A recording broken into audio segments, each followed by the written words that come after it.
Maro ireo manontany tena amin'izao fotoana izao ny mahakasika ilay fiaramanidina Airbus A340-300 any kompania mpitaterana Air Madagascar ankehitriny tsy dia tazana ihany koa manatanteraka sidina ity fiaramanidina ity.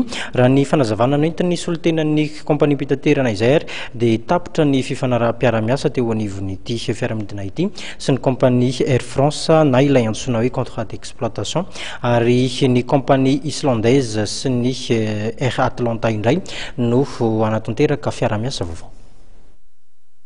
Any Paris amin'izao fotoana izao ny fiaramanidina Airbus A340-300 any kompania Air Madagascar miandry ny atota taratasy amin'ny fanoratana ny immatriculation ho lasa immatriculation islandaise.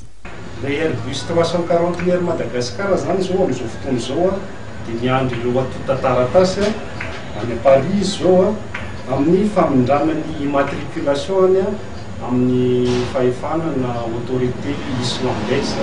Fanitiana amafisina zany dia tsy mitapaka mihitsy akory ny fanateterana mizotra makany Eropa na misy an'izay fanomanana kely zay asa.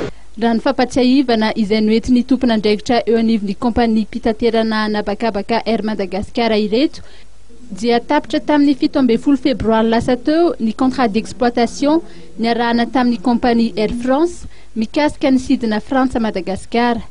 Tsy navozina izany fiaramiasa izany noho ny fahitana fa mahazo tombony kokoa ny miaramiasa amin'ireo Islandais noho ny miaramiasa amin'ny Air France. Tsy midika nefa izany fa tapaka tanteraka ny fiaramiasa amin'izany kompania frantsay izany. Fantatra fa misy mpanamory malagasy enina no efa voaofana ary 5 hafa no eo ampanaovana fiofanana amin'izao fotoana izao. Ny tanjona dia ny mba ho malagasy daholo ireo mpanamory ara-barotra.